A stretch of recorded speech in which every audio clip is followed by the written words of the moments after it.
যারা জাল লাভার তাদের জন্য একদম এই রেসিপিটা খুব ইজি।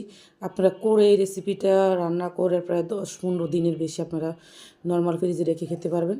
তো এখানে আমি সর্বপ্রথম দিয়ে দিলাম অনেকটা পরিমাণ তেল, যেহেতু এটা তেলেতে একদম রান্না করা হবে, এখানে পানি ইউজ করা যাবে না।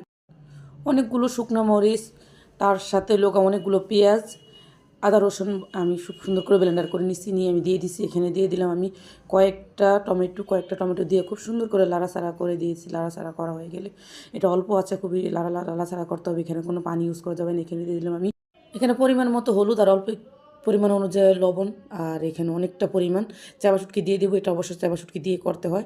চাবা শুটকির কারণ অনেক বেশি এটার গ্যারানটা বেশি, তো সেজন্য চাবা শুটকি দিয়ে এটাকে আবার অল্প আছে আমি ঢাকনা দিয়ে ডাইকে অল্প আছে এটাকে রান্না করবো। এখানে কোনো পানি ইউজ করা যাবে না। এটা যত সময় নিয়ে আপনি রান্না করবেন অত বেশি ভালো হয় এটা খেতে। আর এটাকে আপনারা নর্মাল ফ্রিজে রেখে 10 থেকে 15 দিন ইজিভাবে রাখতে পারবেন। যখনই আপনার জাল কিছু খেতে ইচ্ছা করবে তখন এটা নামিয়ে আপনারা খেয়ে নিতে পারবেন।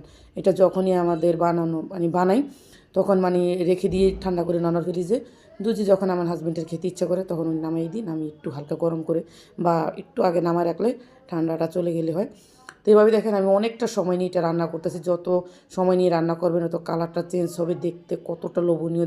এটা বানানো খুবই ইজি আর খেতে এতটা পরিমাণ মজা, খুবই মজা। আপনারা খুবই অল্প সময় এটা বানিয়ে নিতে পারবেন।